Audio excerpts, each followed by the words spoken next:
pessoal, tudo bem? Eu sou a professora Liviane, professora de Geografia, e hoje nós vamos dar continuidade ao conteúdo Os Seres Humanos no Mundo. As migrações do espaço brasileiro. Bom, durante os séculos XIX e XX, muitos imigrantes europeus chegaram ao Brasil, principalmente as regiões sul e sudeste. Ao longo do século XX, mais trabalhadores e suas famílias portugueses, italianos, alemães e espanhóis também desembarcaram nos portos brasileiros. E segundo o IBGE, entre 1870 e 1920, os italianos já somavam cerca de 1 milhão e 400 trabalhadores, que correspondia a 42% dos imigrantes naquele período. Bom, o que explica a vinda desses imigrantes nesse período do Brasil, para o Brasil, né? Para a gente entender, nós temos que fazer uma relação com a Lei Eusébio de Queiroz, né, de 1850, que proibia que proibiu o tráfico de escravos vindo da África, né? Então o Brasil começou a estimular a vinda, principalmente dos europeus, né, imigrantes europeus, para vir para o Brasil para trabalhar nas lavouras de café, pois dizia-se que precisava de mão de obra qualificada. E era também uma forma de embranquiçar o povo, né? Pois muitos se diziam que o Brasil era ainda um país atrasado devido à cor do Brasil, né? A cor do seu povo. Nós sabemos que a junção do lusitano, do índio e do negro formavam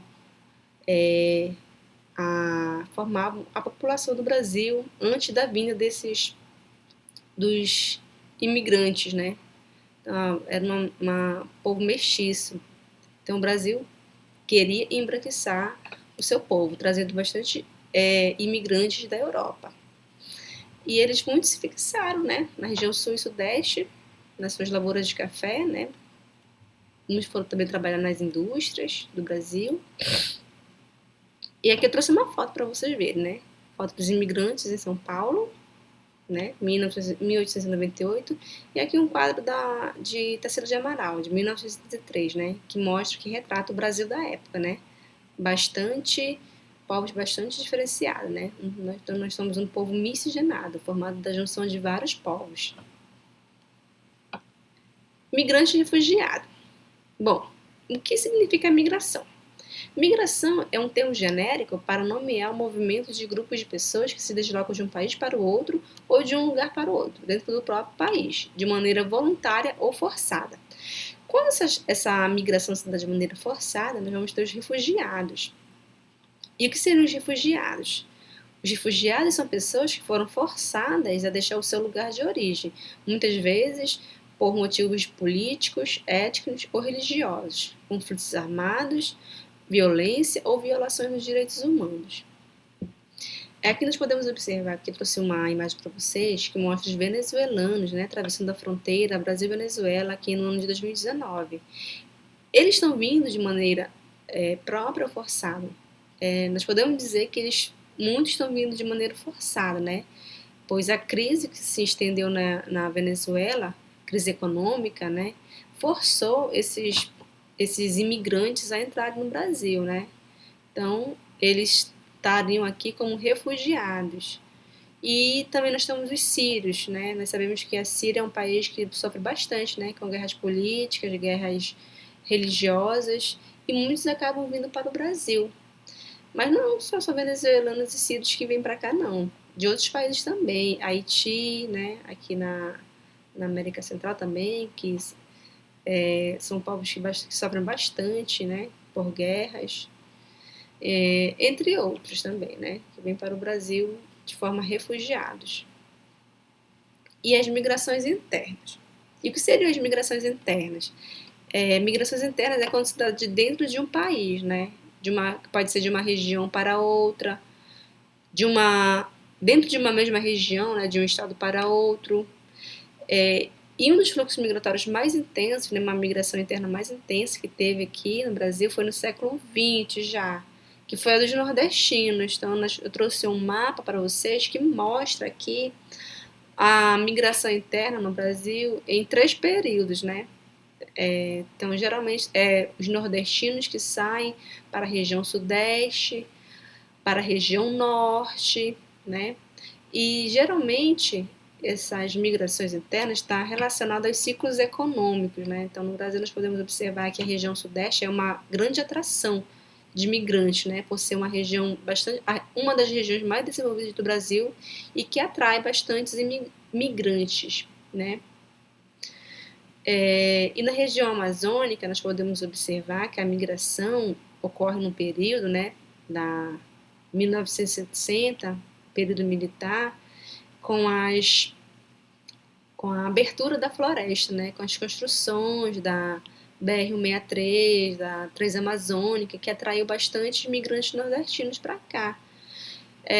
Nós vamos ter também aqui nesse período aqui de 70, 80, muitos imigrantes também do Sudeste, já vindo aqui para a região Norte, né, frentes agrícolas, região Sudeste, Centro-Oeste, né, a frente agrícola que atraiu bastante migrantes da região Sul.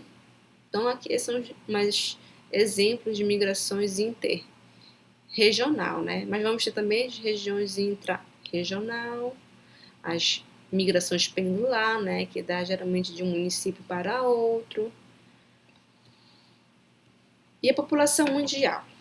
Bom, o estudo da população e suas dinâmicas é um instrumento indispensável para compreender a realidade e planejar políticas públicas. Então, os governantes dos países necessitam desse planejamento, dessa projeção da população daqui a um período para poder se planejar em relação a políticas para a saúde, para a educação, para a previdência.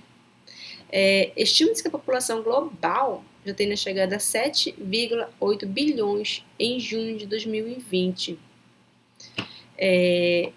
Uma projeção feita pela ONU em 2017 mostra que no ano de 2100 a população chegará a 11 bilhões de habitantes. Então, nós podemos observar um acréscimo, né, bem acentuado da população mundial em escala global.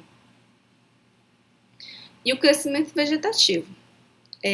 Para a gente compreender o crescimento da população de determinado local, é preciso considerar um fator muito importante, que é o crescimento vegetativo. E o que seria o crescimento vegetativo?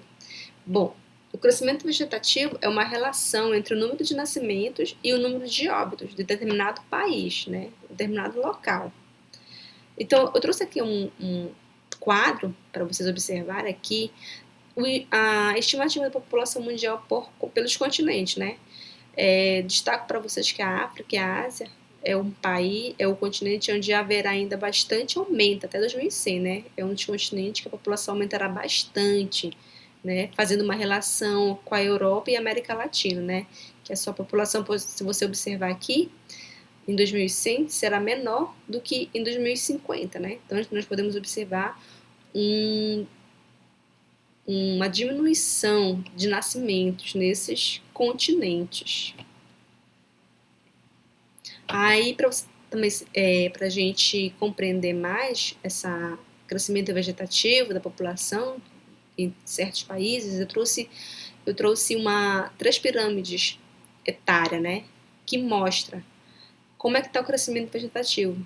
Aqui você pode observar, na Europa, que a base da pirâmide ela é bem estreita em relação aqui ao meio, né? Então, isso está relacionado a que está nascendo poucas pessoas na Europa, né? Que a população está envelhecendo, né? Então, isso se dá pelo planejamento, né? Planejamento familiar que a Europa tem, que os países da Europa têm, né? Que pirâmide etária do Brasil mostra também que a base já está ficando um pouco achatada em relação ao número de adultos, né? Então está nascendo menos também no Brasil.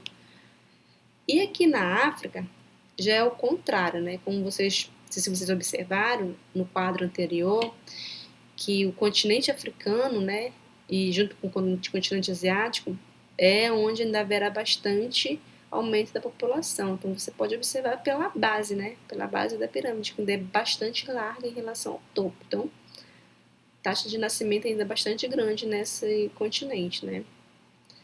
Bom, obrigada pela atenção, espero que vocês tenham gostado, tenham tido um bom entendimento, bons estudos.